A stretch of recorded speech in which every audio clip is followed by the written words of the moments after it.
Hello class, आज बेटा 9th class के 2-3 इंपॉर्टेंट क्वेश्चन करते हैं। लेट्स सी कैसे। मोस्ट इंपॉर्टेंट क्वेश्चन है आपके पास ये a square plus b square plus c square equals to 49, ab plus bc plus c equals to 12। You have to find the value of a cube plus b cube plus c cube minus 3abc। अब बेटा हमें पता है कि इसकी जो identity होती है उसको कैसे सॉल्व करना है। अब बेटा अगर हम देखते हैं a cube plus b cube plus c cube minus 3abc, आपको इस टर्म की वैल्यू निकालनी है। इस टर्म की वैल्यू की आइडेंटिटी देखो, आइडेंटिटी क्या होती है इसकी, a plus B plus C bracket a square b square c square minus A B minus B C minus C है। अब यानी ये पूरी टर्म के लिए निकालने के लिए मेरे पास ये इन्फॉर्मेशन भी होनी चाहिए, ये इन्फॉर्मेशन भी होनी चाहिए। अब ए स्क्वायर बी स्क्वायर सी स्क्वायर की इन्फॉर्मेशन को पता है, नेगेटिव कॉमन ले लेंगे, इसकी इन्फॉर्मेशन भी पता है, बट ये नहीं पता। तो पहले इसकी वैल्यू निकालेंगे। इसकी वैल्यू निकालने के लिए हम A plus B plus C का होल स्क्वायर कंसीडर करेंगे, which is equal to A square plus B square plus C square plus 2ab 2bc 2c। Is this okay? अब a plus B plus C की value तो हमें पता नहीं, तो उसको बेटा हमने एज इट इज लिखा, बट इस सिंगल टर्म की स्क्वायरिंग की वैल्यू पता है 49, वो वैल्यू डाल दी प्लस 2। इन सब में से कॉमन लेने में कितना आएगा, A B plus B C plus C. इस पूरी टर्म की वैल्यू आपको क्वेश्चन में कितनी गिवन है, -12।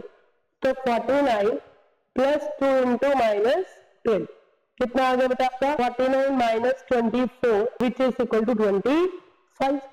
यानी अब मैं जरा होल स्क्वायर को अगर उधर रूट लेके जाऊं तो a plus B plus C की वैल्यू कितनी आ गई हमारे पास, 5। होल स्क्वायर किसके इक्वल है, 25। होल स्क्वायर उधर से रूट बना तो कितना आ गया आपका 5। यानी इस वाली आइडेंटिटी के लिए सारी इन्फॉर्मेशन आ गई। सबसे पहले देखो हमने क्या करना, इस पूरी टर्म की वैल्यू चाहिए, इस टर्म की वैल्यू के लिए हमने फॉर्मूला लिखा। फॉर्मूले में हमने ये इन्फॉर्मेशन पता है, ये इन्फॉर्मेशन पता है, बट ये कोई मिसिंग है, तो इसका हमने पहले आइडेंटिटी लगाई। इसकी आइडेंटिटी लगा के ये इन्फॉर्मेशन पता थी, ये वैल्यू डाल दी। इसकी इन्फॉर्मेशन को चूका बन गया, वो वैल्यू डाल दी।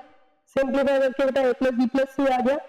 अब हमें वैल्यू चाहिए इस वाली टर्म की। अब आइडेंटिटी लगाते हैं, a cube plus B cube plus C cube minus 3abc equals to, इसकी वैल्यू ये होती है a plus B plus C के लिए हमने 5 निकाल दी, तो उसको जगह पे बेटा हमने 5 सब्स्टिट्यूट कर दिया।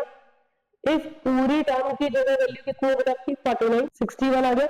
दोनों को बेटा मल्टीप्लाई करेंगे तो आंसर इज 305। क्लियर हुआ पहले क्वेश्चन? सबसे पहले आपको जो इन्फॉर्मेशन गिवन है, पहले हमने वो आइडेंटिटी लिख दी जो निकालनी है, तो उसके लिए जो टर्म मिसिंग थी उसके लिए आइडेंटिटी लगाई, वो टर्म निकाली, फिर उसको सब्स्टिट्यूट कर दिया। ओके, नेक्स्ट पर आते हैं बेटा। नेक्स्ट में क्या है, x प्लस 1 बाय दे रखा आपको 5, निकालना है कि आपको x4 प्लस 1 बाय x4। तो इसके लिए बेटा क्या करेंगे, सबसे पहले हमने x प्लस 1 बाय x का होल स्क्वायर लिया। इसका होल स्क्वायर कितना होता है, a square plus b square plus 2ab। यहाँ तक क्लियर है?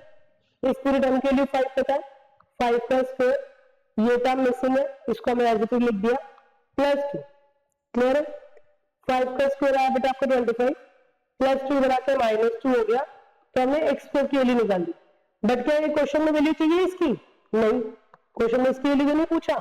क्वेश्चन में किसकी वैल्यू पूछा बेटा आपके पास, x4। x4 किसका स्क्वायर होता है, स्क्वायरिंग का, तो इसका दोबारा से होल स्क्वायर खोलेंगे। क्लियर हुआ? हमने पहले होल स्क्वायर की आइडेंटिटी लगाई, क्यों लगाई, हमें पावर 4 चाहिए, 4 की तो कोई आइडेंटिटी होती नहीं, तो पहले हमने होल स्क्वायर की आइडेंटिटी लगाई। होल स्क्वायर में x square plus 1 by x square निकाला। अब इसका दोबारा से स्क्वायरिंग करेंगे तो क्या देगा बेटा आपका x4। अब इसकी होल स्क्वायरिंग करते हैं, x square plus 1 by x square कितना है बेटा आपका 23। अगेन हमने स्क्वायरिंग करा, क्या लिखेंगे, स्क्वायरिंग बोथ साइड्स, कितना आया, x square plus 1 by x square का होल स्क्वायर इक्वल टू 23 का स्क्वायर। याद है? क्लियर है? अब a प्लस बी आपको होल स्क्वायर बोलना आता है, बोलते हैं कितना आएगा, a square plus B square. समझ में आया कैसे बना, x स्क्वायर का स्क्वायर करोगे और यहाँ पर भी 1 बाय x स्क्वायर का स्क्वायर करा, तो ये क्या बन जाएगा बेटा x4, इधर भी क्या बन जाएगा 1 बाय x4। क्लियर है? साथ में क्या लगाया बेटा हमने 2ab। आइडेंटिटी कैसे लगाई, a square plus B square plus 2ab। 23 का स्क्वायर कितना आया, 529, कैंसिल आउट कर दिया। अब बेटा प्लस का 2 बना के कितना हो गया, -2। तो x4 plus 1 bye x4 equals to 529 -2, तो answer is 527। Is this okay बेटा? क्लियर है? जब भी आपको x4 निकालना है, x4 की डायरेक्ट आइडेंटिटी नहीं है, पहले होल स्क्वायरिंग हो लेंगे, होल स्क्वायर स्क्वायरिंग वाली टर्म निकाली, इसका दोबारा बेटा हमने होल स्क्वायर कर दिया। क्लियर है, इजी से ओके। सेम ये क्वेश्चन क्यूबिंग में भी बनता है, पावर 6 में भी बनेगा। पावर 6 में आएगा तो पहले होल क्यूब की आइडेंटिटी लगाएंगे, फिर उसका अगेन स्क्वायरिंग करेंगे। ओके, नेक्स्ट क्वेश्चन पे आते हैं बेटा। Next one is this. अब आप एक क्वेश्चन ध्यान रखो, जब भी ऐसे क्वेश्चन में कुछ बड़ा बड़ा सा काम आ रहा है, ऊपर पावर क्यूब है, 99.9% हमेशा आपकी यही आइडेंटिटी लगेगी, A cube plus B cube plus C cube equal to 3abc। If condition क्या गई कि a plus B plus C का सम कितना है बेटा आपके पास 0। बात आई समझ में। अब आप देखो पावर में होल क्यूब भी है और ऑलमोस्ट कुछ बड़ा बड़ा सा एक्सप्रेशन दे रखा है, तो इन सब सारे क्वेश्चन के अंदर ये होगा। आप खुद कंसिडर करो, इसको ए लेते हैं, इसको बी, इसको सी, तीनों को ऐड करके देखो क्या आएगा बेटा, X cube minus Y cube, Y cube minus Z cube, Z cube minus X cube. ये से कट गया, ये से कट गया, इससे कट गया, कितना आंसर है आपका 0। तो इन तीनों का क्यूब किसके इक्वल होगा बेटा, 3ab और ये हो गया आपका सी। यहां तक क्लियर है? ठीक है। अब बेटा इसका होल क्यूब की आइडेंटिटी पता है हमें, ये खोलेंगे a minus B A square plus B square plus A B. Same इसका आइडेंटिटी होता है, वो भी ओपन कर देंगे, a minus B A square plus B square plus A B. Same यहाँ पर भी a minus B A square plus B square plus A B. Got it? ये तो हमारे पास न्यूमरेटर वाला पार्ट सॉल्व हुआ।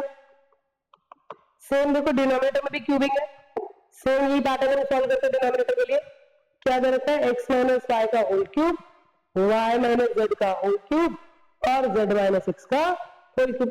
अब इन सबको भी ऐड करके देखो, आपका 0 बनेगा। कैसे, y से माइनस वाई कट गया, z से माइनस m कट गया, x से माइनस एक्स कट गया, तो डायरेक्टली मैं इसको 3ab से लिख दूं, 3x minus Y, y minus Z और z माइनस एक्स। अब देखो दोनों टर्म क्या आपकी अपॉन में, तो जो मेरा न्यूमरेटर वाला जो आंसर आया है और जो डिनोमिनेटर वाला आंसर आया, दोनों को बेटा अपॉन में करके लिखते हैं, इसको क्योंकि दोनों अपॉन में आपके, दोनों के आंसर को हम अपॉन में लिखते हैं। कितना आएगा, 3x minus Y X square plus Y square plus X Y. Same यहाँ पर y minus Z Y square plus Z square plus Y Z. Same यहाँ z minus X Z square plus X square plus Z X. Upon में बेटा कितना है हमारे पास, 3 times of x minus Y, Y minus Z, Z minus X. अब देखो 3 factor cut रहे हैं, काट दो, 3 से 3 भी काट दो, बचेगा क्या, X square plus Y square plus X Y, फिर Y square plus Z square plus Z Y, यहाँ पर Z square plus X square plus X Z. Clear है बेटा? This is your answer. तीनों बेटा मोस्ट इंपॉर्टेंट क्वेश्चन है, तीनों के अंदर में से कोई ना कोई पैटर्न तो जरूर पेपर के अंदर आ जाएगा। सेकंड चैप्टर के क्वेश्चन में 3 to 4 मार्क करके फिक्स होता है, इन तीनों पैटर्न में से कोई क्वेश्चन फिक्स है। ठीक है बेटा, बाकी नेक्स्ट वीडियो में देखते हैं।